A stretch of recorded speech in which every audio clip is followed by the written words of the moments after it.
এই ব্যক্তিকে আমরা আজ পর্যন্ত খুঁজে পাইনি, যার কারণে তার সাথে আমাদের ব্যবসা করতে ভালো লাগে না। আমরা ব্যবসা করি কার সাথে? চীনের সাথে, জাপানের সাথে, রাশিয়ার সাথে। পৃথিবীর মধ্যে ধনী কোন রাষ্ট্র আসে, ধনী কোন রাষ্ট্র আছে, সেই রাষ্ট্রের সাথে আমরা ব্যবসা করতে গিয়ে অনেক সময় দেউলিয়া হয়ে যায়, ফকির হয়ে যায়। যেমন শ্রীলঙ্কা চীনের সাথে বাণিজ্য করতে গিয়ে, ব্যবসা করতে গিয়ে মন্ত্রীরা তাদের পরনের পোশাক খুলে দৌড়াইছে, পালাইছে। জনগণ এমন খেপা খেপেছে। পাকিস্তানের একই অবস্থা, বাংলাদেশ ঠিক সেই দিকে আগাচ্ছে। আল্লাহ তাআলা নিজে আমাদেরকে ব্যবসার কথা বলছেন, নিজে ব্যবসার কথা শিক্ষা দিচ্ছেন, যে ব্যবসা করলে ইহকালেও লাভবান হওয়া যাবে, পরকালেও লাভবান হওয়া যাবে।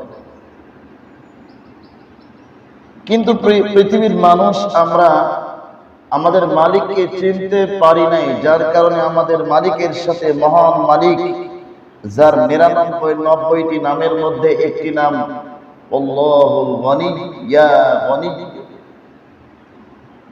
তিনি এমন ধনী, এমন সম্পদশালী, যার সম্পদ কোনোদিন ক্ষয় হয় না, লয় হয় না, শেষ হয় না। তিনি কোনো কিছুকে যদি বলেন,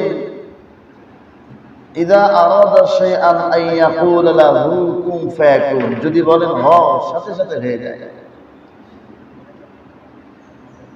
তার দরবার থেকে আজ পর্যন্ত সম্পদ কমে নাই। বিশ্বের মানুষ বলেছে মানুষ কমাও, না হলে রিজিকের সংকট হবে, না খেয়ে মানুষ মরবে। কিন্তু আজ থেকে 50 বছর আগে মানুষের তুলনায় আজকের মানুষের সংখ্যা অনেক বেশি, কিন্তু রিজিক অনেক বেড়ে গেছে। গাছের ফল বেড়েছে, গাভীর ওলানের দুধ বেড়েছে, মাঠের ফসল বেড়েছে, আপনার আমার চাকরির প্রমোশন বেড়েছে, বেতন বেড়েছে, ইনকাম সোর্স বেড়েছে, সব কিছু বেড়ে গেছে। তাহলে তিনি যে রিজিকের দায়িত্ব হাতে নিয়েছেন, মানুষ সৃষ্টির 50,000 বছর আগে যে তিনি রিজিকের দায়িত্ব হাতে নিয়েছেন বলেছেন, তার প্রমাণ আজকে আমরা পাচ্ছি না? পেয়েছি কিনা? কিন্তু আমরা হতাশা, আমরা আমাদের মালিকের প্রতি আমাদের ভরসা কম।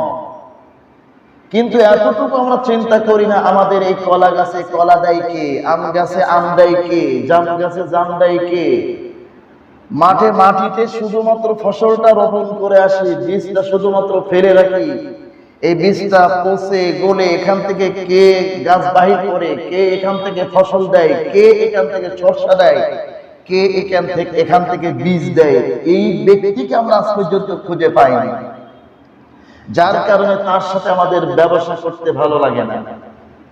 আমরা ব্যবসা করি কার সাথে? চীনের সাথে, জাপানের সাথে, রাশিয়ার সাথে। পৃথিবীর মধ্যে ধনী কোন রাষ্ট্র আছে, সেই রাষ্ট্রের সাথে আমরা ব্যবসা করতে গিয়ে অনেক সময় দেউলিয়া হয়ে যায়, ফকির হয়ে যায়। যেমন শ্রীলঙ্কা চীনের সাথে বাণিজ্য করতে গিয়ে, ব্যবসা করতে গিয়ে মন্ত্রীরা তাদের পরনের পোশাক খুলে দৌড়াইছে, পালাইছে। জনগণ এমন খেপা খেপেছে। পাকিস্তানের একই অবস্থা, বাংলাদেশ ঠিক সেই দিকে আগাচ্ছে। প্রত্যেকটি জিনিসের দাম আগুনের মতো বাড়তে আছে, কোনো কিছুর সিস্টেম ঠিক নাই, নাগাল সব হারিয়ে যাচ্ছে। সারা বিশ্বব্যাপী একই পরিস্থিতি, তার মধ্যে আমাদের বাংলাদেশে বাস করছেন।